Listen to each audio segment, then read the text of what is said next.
Iran, Israel, America ನಡುವೆ ನಡೀತಾ ಇದ್ದಂತಹ ಘೋರ ಕಾಳಗವನ್ನು ನಿಲ್ಲಿಸುವಂತಹ ನಿಟ್ಟಿನಲ್ಲಿ ಕದನ ವಿರಾಮದ ಮಾತುಕತೆಯ ವಿಚಾರವಾಗಿ ಪಾಕಿಸ್ತಾನದ ಇಸ್ಲಾಮಾಬಾದ್ನಲ್ಲಿ ವೇದಿಕೆ ರೆಡಿಯಾಗಿದೆ. ಚರ್ಚೆ ನಡೆಯುತ್ತೆ. ಕದನ ವಿರಾಮ ಮುಂದುವರಿಯುತ್ತಾ ಇಲ್ಲ ಮತ್ತೆ ಯುದ್ಧ ಸ್ಟಾರ್ಟ್ ಆಗುತ್ತಾ ಅನ್ನೋದು ಅಲ್ಲೇನೇ ನಿರ್ಧಾರವಾಗುತ್ತೆ. ಬಟ್ ಈಗ ಇರಾನ್ ಮತ್ತು ಅಮೆರಿಕ ಯುದ್ಧವನ್ನು ನಿಲ್ಲಿಸುವಂತಹ ನಿಟ್ಟಿನಲ್ಲಿ ಒಂದಿಷ್ಟು ಷರತ್ತುಗಳನ್ನು ಪರಸ್ಪರ ಮುಂದಿಡ್ತಾ ಇದ್ದಾರೆ. ಈ ಷರತ್ತುಗಳನ್ನು ಒಪ್ಪಿಕೊಂಡ್ರೆ ಮಾತ್ರ ಕದನ ವಿರಾಮ ಅಂಥೇಳಿ ಎರಡೂ ರಾಷ್ಟ್ರಗಳು ಕೂಡ ಹೇಳ್ತಾ ಇದ್ದಾವೆ.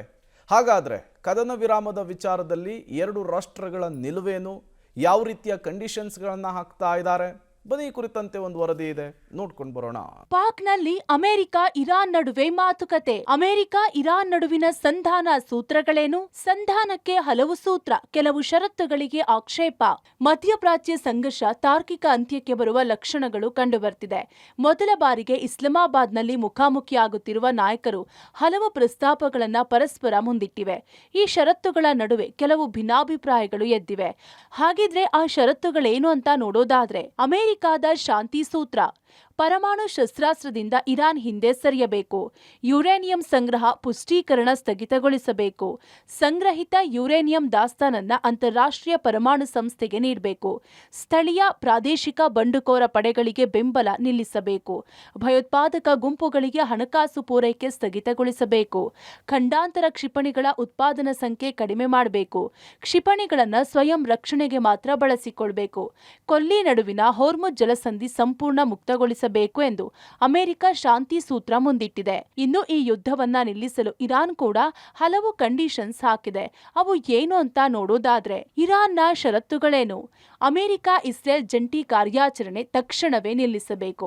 ಇರಾನ್ ಮೇಲೆ ಸೇನಾ ದಾಳಿ ನಡೆಸುವುದಿಲ್ಲವೆಂದು ಖಾತರಿಪಡಿಸಬೇಕು. ಅಮೆರಿಕದ ಎಲ್ಲಾ ವಾಯು ಸೇನಾ ನೆಲೆಗಳನ್ನು ತೆರವು ಮಾಡಬೇಕು. ಯುದ್ಧದಲ್ಲಾದ ಜೀವಹಾನಿ, ಆಸ್ತಿಪಾಸ್ತಿ ಹಾನಿಗೆ ಪರಿಹಾರ ನೀಡಬೇಕು. ಹೋರ್ಮುಜ್ ಜಲಸಂಧಿಯನ್ನ ಇರಾನ್ ನಿಯಂತ್ರಣಕ್ಕೆ ಒಳಪಡಿಸಬೇಕು. ಸಾಗರ ಮಾರ್ಗ ಬಳಸುವ ಹಡಗುಗಳಿಗೆ ಸುಂಕ ವಿಧಿಸುವ ಅವಕಾಶ ಕೊಡಿ. ಲೆಬನಾನ್ನ ಹೆಜ್ಬುಲ್ಲಾ ಮೇಲಿನ ಇಸ್ರೇಲ್ ದಾಳಿ ಕೊನೆಯಾಗಬೇಕು. ಜೊತೆಗೆ ಕ್ಷಿಪಣಿ ಉತ್ಪಾದನೆಗೆ ಮಿತಿ ವಿಧಿಸುವ ವಿಷಯ ಕುರಿತಂತೆ ಮಾತುಕತೆ ನಡೆಸಲು ಅವಕಾಶ ಇರಬೇಕೆಂದು ಹೇಳಿದೆ. ಹೀಗೆ ಇರಾನ್ ಹಲವು ಷರತ್ತುಗಳನ್ನು ಅಮೆರಿಕದ ಮುಂದಿಟ್ಟಿದೆ. ಆದರೆ ಈ ನಡುವೆ ಮಿತ್ರ ದೇಶ ಲೆಬನಾನ್ ಮೇಲೆ ದಾಳಿ ಮಾಡಬಾರದು ಎನ್ನುವ ಷರತ್ತನ್ನ ಇಸ್ರೇಲ್ ಉಲ್ಲಂಘಿಸಿ ದಾಳಿ ನಡೆಸಿದ್ದು, ಇಂದಿನ ಸಭೆಯಲ್ಲಿ ಈ ಬಗ್ಗೆ ಸುದೀರ್ಘ ಚರ್ಚೆಯಾಗಬಹುದು ಎನ್ನಲಾಗ್ತಿದೆ. ಒಂದ್ ವೇಳೆ ಲೆಬನಾನ್ ಮೇಲೆ ದಾಳಿ ನಿಲ್ಲಿಸಲು ಅಮೆರಿಕ ಇಸ್ರೇಲ್ ಒಪ್ಪದಿದ್ರೆ ಮಾತುಕತೆ ಮುರಿದು ಬೀಳುವ ಸಾಧ್ಯತೆಗಳಿವೆ.